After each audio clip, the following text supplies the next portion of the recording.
மாம்பழத்தை வைத்துக் கொண்டு தன் பிள்ளைகளையே சோதித்தவர். அவருடைய விளையாட்டிற்கு பார்வதியும் விதிவிலக்கல்ல. மதுரையை ஆண்ட செண்பக பாண்டிய மன்னனுக்கு மனதிலே ஒரு மாபெரும் சந்தேகம். பெண்களின் கூந்தலுக்கு இயற்கையிலேயே மனம் உண்டா இல்லையா? இதற்கு விடையை கவிதையாக எழுதி தருபவர்களுக்கு 1000 பொற்காசுகள் பரிசளிப்பதாக அறிவித்தார். இந்த கேள்விக்கு விடையளிக்க சிவபெருமானே மதுரைக்கு விஜயம் செய்தார். இங்கே அமர்ந்திருப்பவர்களுக்கெல்லாம் இந்த கதையை மீண்டும் ஒரு முறை ஞாபகப்படுத்துவதில் நாங்கள் பெரும் மகிழ்ச்சி அடைகிறோம். காட்சி 1. பங்கு பெறுபவர்கள்: முரசு அறிவிப்போர் புலவர் தர்மி மற்றும் பொதுமக்கள். நாட்டு மக்களுக்கு ஒரு நற்செய்தி. நற்தமிழ் கற்ற புலவர்களுக்கு ஒரு நல்ல வாய்ப்பு. நம் மன்னர் செண்பக பாண்டியனுக்கு ஒரு பெருத்த சந்தேகம் ஏற்பட்டுள்ளது. என்ன சந்தேகம்? பெண்கள் கூந்தலுக்கு இயற்கையிலே மனம் உண்டா இல்லையா என்ற சந்தேகம் ஏற்பட்டுள்ளது. சந்தேகத்தை நிவர்த்திக்கும் திறமை உள்ளவர்கள் விவரத்தை கூறி பரிசை பெறலாம். இது அரசர் கட்டளை. ஆமா, பரிசு தொகை எவ்வளவு? 1000 பொற்காசுகள். ஐயோ, 1000 பொற்காசுகளா? ஐயோ, நீங்க பாத்திருக்கீங்களா? நீங்களாவது பாத்திருக்கீங்களா? கேட்டதே இல்லையே. ஆமா, அரசரோட சந்தேகத்தை என்னால தீர்த்து வைக்க முடியுமா? அதை பத்தி உங்களுக்கு விவரம் தெரியுமா? அது தெரிந்தால் அந்த பரிசு தொகை நானே அடைஞ்சு விடுவேனே. ஏண்டா சிரிப்பு? 1000 பொற்காசுகள் கண்டா சும்மா விடுவீங்களா? ஆமா, அது தெரிஞ்சா நீ ஏன் தண்டாரம் போட போற? பரிசு தொகை எவ்வளவு? 1000 பொற்காசுகள். ஐயோ, இப்ப நான் என்ன பண்ணுவேன்? யார்கிட்ட போய் கேட்பேன்? அப்பா சொக்கா. பரிசளிப்பதை கேள்விப்பட்ட புலவர் தர்மி சிவ ஆலயத்திற்கு கடவுளை தரிசிக்க செல்கிறார்.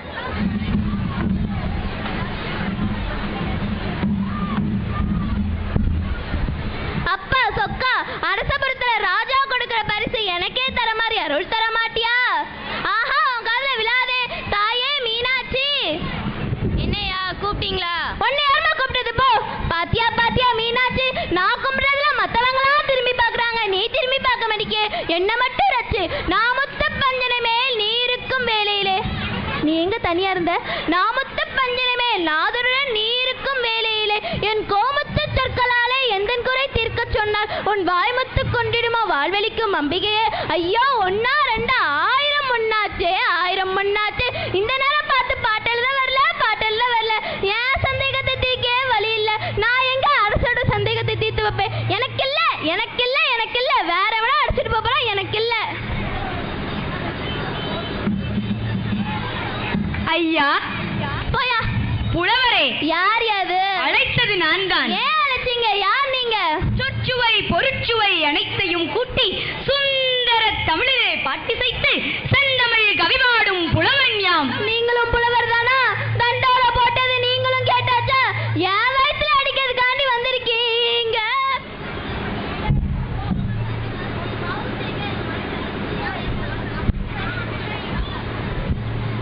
நீங்க வசதி உள்ள புலவர் மாதிரி தெரியுது. ஏன், நீர் என்ன? விட்டேனே அனல் மூச்சு, அதுல இருந்தே தெரியலையா? என் நிலைமை அப்படி வேகுதுங்க உள்ள. ஓஹோ, அதனால் தான் ஆண்டவனிடம் முறையிட்டு புலம்பிக் கொண்டிருந்தீரோ? ஆமா, மனுஷங்கிட்ட சொல்லி ஒரு புண்ணியமும் இல்ல. ஆண்டவன்ட்ட தான் அழுது புலம்பணும்னு ஒரு முடிவுக்கு வந்துட்டேன். நீர் புலம்பியது என் காதில் விழுந்தது. சார் தான் ஒளிஞ்சிருந்து ஒட்டு கேட்டிருக்கீங்க. ஒட்டு கேட்கும் பழக்கம் எனக்கில்லையப்பா. நான் உன் எதிரிலேயே இருந்தேன்.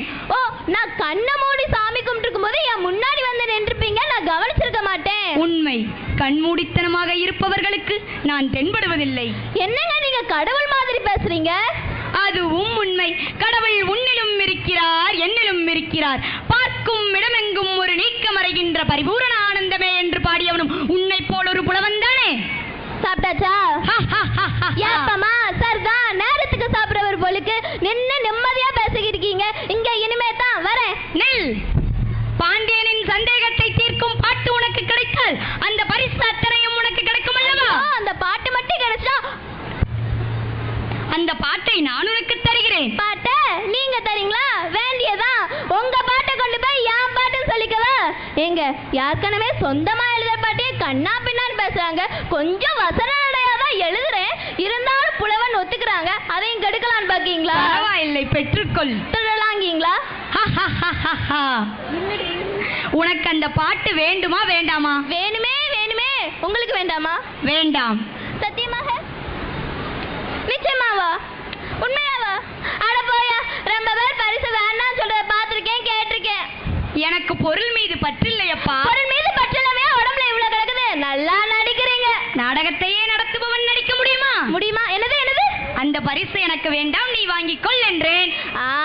இப்போ புரிஞ்சு போச்சு. புதுசா பாட்டு எழுதி பழகுறீங்க, கொண்டு போய் கொடுத்தா என்ன பண்ணுவாங்களோ ஏது பண்ணுவாங்களோ தெரியாம என்கிட்ட கொடுத்து அனுப்புறீங்க.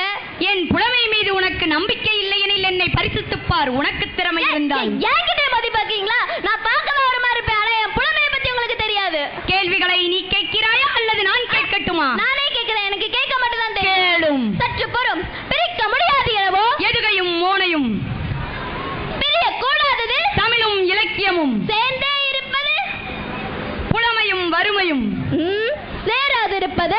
அறிவும் பணமும் சொல்லக்கூடாதது. பெண்ணிடம் ரகசியம் சொல்லக்கூடியது. உண்மையின் தத்துவம் பார்க்க கூடாதது. பசியும் பஞ்சமும் பார்த்து ரசிப்பது. கலையும் அழகும் கலையில் சிறந்தது இன்னிசை நாடகம். கலை என்பது நடிப்பும் பாட்டும். பாட்டுக்கு நாரதர், வீணைக்கு வாணி, சொல்லுக்கு அகத்தியன், வெள்ளுக்கு விஜயன், ஆசைக்கு நீ, அறிவுக்கு நான். ஐயா, ஆளை விட இதுக்கு மேல எனக்கு எதுவும் தெரியாது. நீர் புலவர். பின்பு நீர் என்ன? நான் புலவன் இல்லை, நான் புலவன் இல்லை. அரசர் என்ன தருகிறாரோ அதை அப்படியே கொண்டு தருகிறேன். நீர் பார்த்து ஏதாவது தந்தால் போதும். எனக்கொன்றும் வேண்டாம், அனைத்தையும் நீயே எடுத்துக்கொள். சரி, பரிசு கொடுத்தால் நான் வாங்கிக் கொள்கிறேன். வேற ஏதாவது கொடுத்தால் என்னிடம் வா, நான் பார்த்துக் கொள்கிறேன். எங்கெங்க வீங்கிருக்குன்ட்டா? தெய்வீக சிரிப்பையாமது. நான் மறுமுறை உங்களை எங்க காணலாம்? நான் எங்கும் இருப்பேன். தெருவா சுத்துறார் போலுக்கு. அதற்கும் சிரிப்பு தானா? உங்களுக்கு வீடு வாசலே இல்லையா? இந்த ஊரிலேயே பெரிய வீடு எமது. இந்த ஊரிலே பெரிய வீடு அது எது?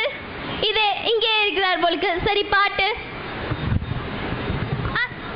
தயாராக இருக்கிறது போலுக்கு. ஐயா, பரிசு எனக்கே கிடைக்க வேண்டும். வெற்றி உனதே, போய் வா.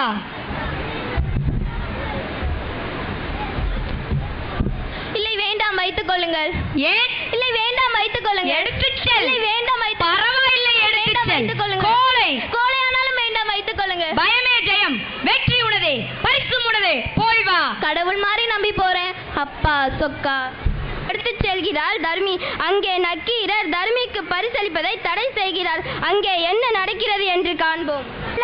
திறமையோட முத்தமிழ் சங்கத்தை காக்கும் கோவலர், நீதிக்கு முதல்வர், மக்களின் காவலர், வேந்தர்க்கெல்லாம் வேந்தன், அன்பு தலைவன் செண்பக பாண்டியன் வருகிறார் வருகிறார் வருகிறார்.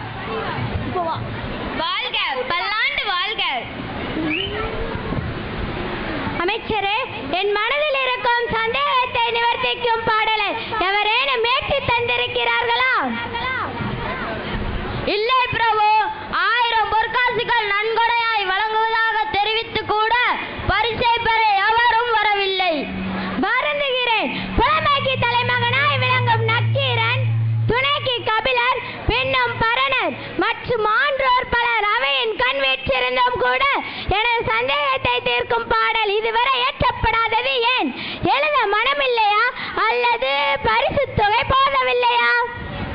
மறைமுக பேச்சு மன்னருக்கு தேவையில்லை. என்னிடம் நேரடியாகவே கேட்டிருக்கலாம். புலமைக்கும் திறமைக்கும் போட்டி என்று சொல்லியிருந்தால் பாட்டுகள் குவிந்த வண்ணம் இருக்கும் இந்நேரம். ஆனால் அறிவுக்கு அப்படி இல்லையே. பரிசுக்கு பாட்டு எழுத வேண்டும் என்பதுதானே கட்டளை. அதை அடைய விருப்பமில்லாதவர்கள் ஈடுபடாமலும் இருக்கலாம் அல்லவா? வேந்தே, பொன்னுக்கும் பொருளுக்கும் புலமையை விற்கும் அளவிற்கு என் எண்ணும் எழுத்தும் இன்னும் இழைக்கவில்லை. வெகுமதிக்கு முதலிடமில்லை என்றால் விட்டுவிடுங்கள். வேந்தரின் சந்தேகம் தீர விளக்கம் சொல்லுங்கள். பிறப்போடு தோன்றியது சந்தேகம், அது என்று தீரப்போகிறது? அது சற்று கூடிய பிரச்சனையை வளர்ந்து விட்டால் உடனடியாய் தீர்க்க வேண்டும் அல்லவா? அது முத்தமிழ் சங்கத்தை சேர்ந்தது. அத்தனை பொறுப்புடையார் தீர்க்கலாம் அல்லவா? இத்தனை விஷயம் அறிந்த மன்னவரும் பரிசுக்கு பாட்டெழுத வேண்டும் என்று பறையடிப்பதற்கு முன் புலவர்களிடம் விஷயத்தை விளக்கி இருக்கலாம் அல்லவா? ஆஹா, என்னை வென்று விட்டேன் நக்கீரரே. மன்னா, உம்மை வெல்ல எவரால் முடியும்? வெற்றி திருமகள் என்றும் உம்மையை பற்றிக் கொண்டிருக்கிறாள். மன்னர் உங்கள் சந்தேகத்தை போக்கிட பாட்டுடன் தர்மி என்னும் புலவர் வந்திருக்கிறார். மிக்க மகிழ்ச்சி. நக்கீரர் பாட்டெழுத விரும்பவில்லை என்றாலும் நாட்டில் மற்றொரு புலவர் இருக்கிறார் என்று வருங்காலம் கூறட்டும். வரச் சொல். அரச பெருமான் அவையை நாடி வரும் புலவர் பாவம். பொன்னை கண்டறியாதவர் என்று நினைக்கிறேன். அதனால் தான் புலமையை இங்கு அடகு வைக்கிறார்.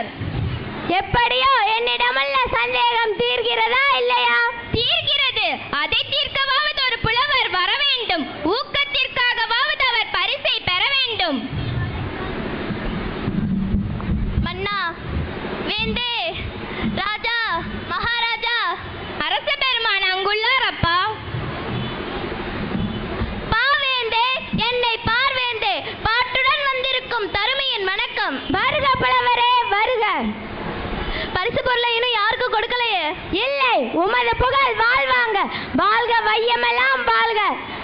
எனது சந்தேகத்தை தீர்க்கும் பாட்டை ஏற்றி வந்திருக்கிறீரா? ஆம், நானே தான் ஏற்றி வந்திருக்கிறேன். எங்கே பாட்டை கூறும்.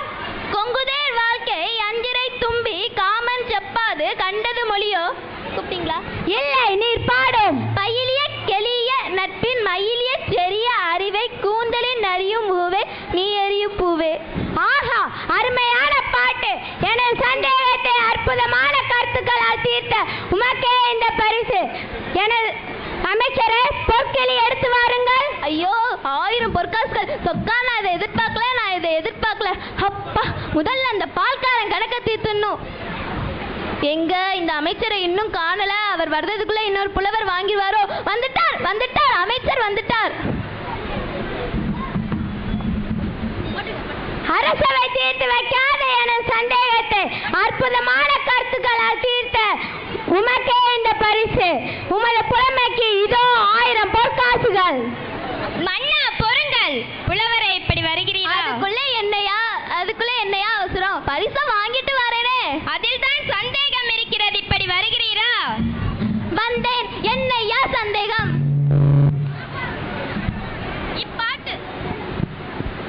இப்பாட்டு உம்முடையதுதானா? சர்தா, இங்க அரசருக்கு மட்டும்தான் சந்தேகம்னு நினைச்சேன். இங்க இருக்க எல்லாருக்கும் அப்படிதானா? பையிலே கெளிய, இதை விட வேற புலவர் எப்படியா எழுத முடியும்? சரி, பரிசு வேண்டுமா வேண்டாமா? வேணுமே.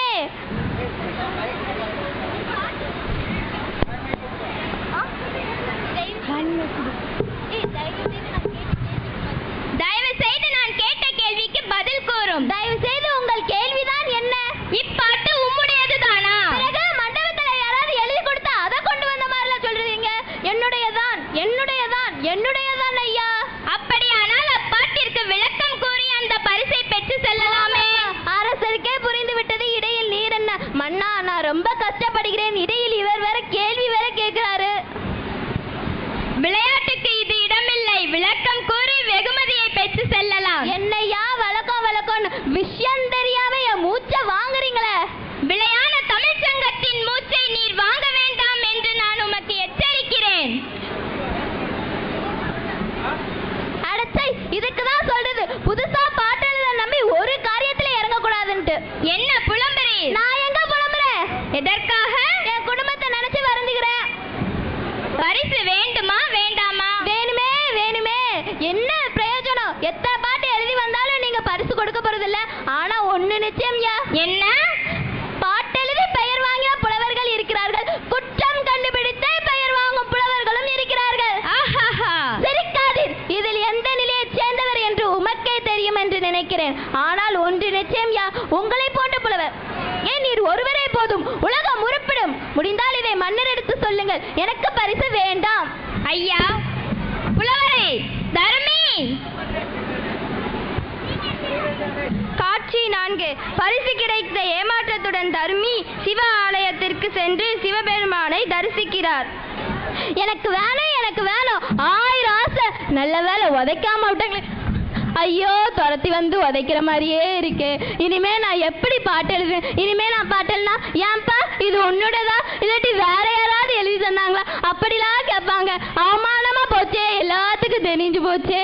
ஐயோ, இப்ப நான் என்ன பண்ணுவேன்? தனியா புலம்புறேனே. டேய் புலவா, அவன் இல்ல வரமாட்டான். மனசுலயே வஞ்சனை வச்சு எனக்கு அழுத்தறுத்துட்டான். அவன் வரமாட்டான். ஏன்பா 2 பாட்டு எழுதுறேன், அதையும் யாரும் ஒத்துக்கல. ஏன்பா நான் பாட்டு எழுதல, உனக்கு என்ன வருமானம் குறைஞ்சா போச்சு? இப்ப நான் என்ன பண்ணுவேன்? தனியா புலம்புறேனே. டேய் புலவா, பட்டுடிச்ச புலவா, அவன் இல்ல கூப்பிட கூடாது. ஏன் எது கூப்பிடணும்? அவனை நம்பி பணமும் போச்சு, கத்தி குரலும் போகுது.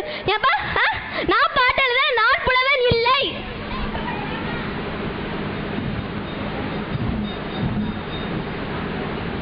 நான் பாட்டு எழுதுனா வந்துட்டியா?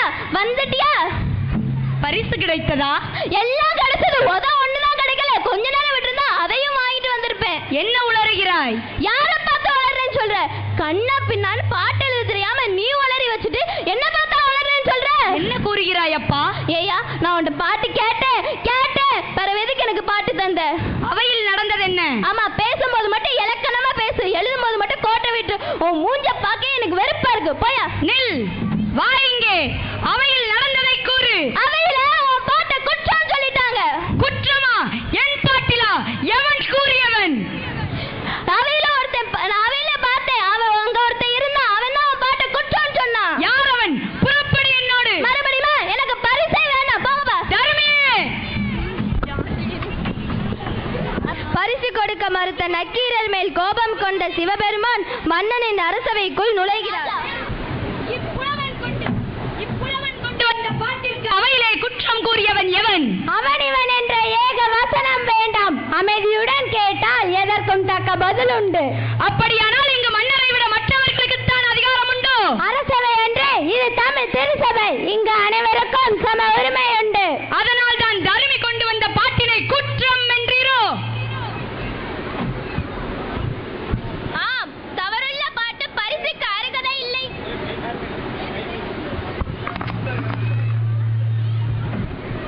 ஆம், தவறுள்ள பாட்டு பரிசு. ஆம், தவறுள்ள பாட்டு பரிசுக்கு அருகதை இல்லை என்று கூறியவன் நான் தான். யார் இவன்? தமிழ் சங்கத்தின் தலைமை புலவர் நக்கீரர். நக்கீரரா?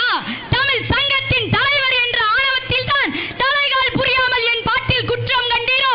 என்ன குற்றம் கண்டீர்? அப்பாட்டினை இயற்றியது யார்? யாமே ஏற்றினோம். எழுதியவர் நீர் வராமல் இன்னொருவரிடம் கொடுத்தனுப்பியதற்கு காரணம்? அது நடந்து முடிந்த கதை. தொடங்கிய பிரச்சனைக்கு வரும். புலவர்களுக்கு எல்லாம் பொய்யுரை தேவையில்லை. முதலில் அதை தாம் புரிந்து கொள்ள வேண்டும். புரிந்தது, புரியாதது, தெரிந்தது, தெரியாதது, பிறந்தது, பிறவாதது அனைத்தும் யாம் அறிவோம். அதற்கு உம்மறிவுரை தேவையில்லை. எல்லாம் எமக்கு தெரியும். எல்லாம் தெரிந்துவிட்டால் எழுதும் பாட்டிலே பிழை உள்ளது குற்றமா இருந்தால் அது பற்றி நான் குற்றம் கூறக்கூடாதா? நக்கீரர் குற்றம் கூறுகிறாராம். கூறும், கூறி பாரும். புலவர்களே, சாந்தமாக உரையாடுங்கள். புலமைக்கு இந்த சச்சரவு தேவைதான், ஆனால் சண்டையாக மாறக்கூடாது. சண்டையும் சச்சரவும் புலவர்களின் பரம்பரை சொத்து. அதை யாராலும் மாற்ற முடியாது. நக்கீரரே, என் பாட்டில் என்ன குற்றம் கண்டீர்? சொற்குற்றமா?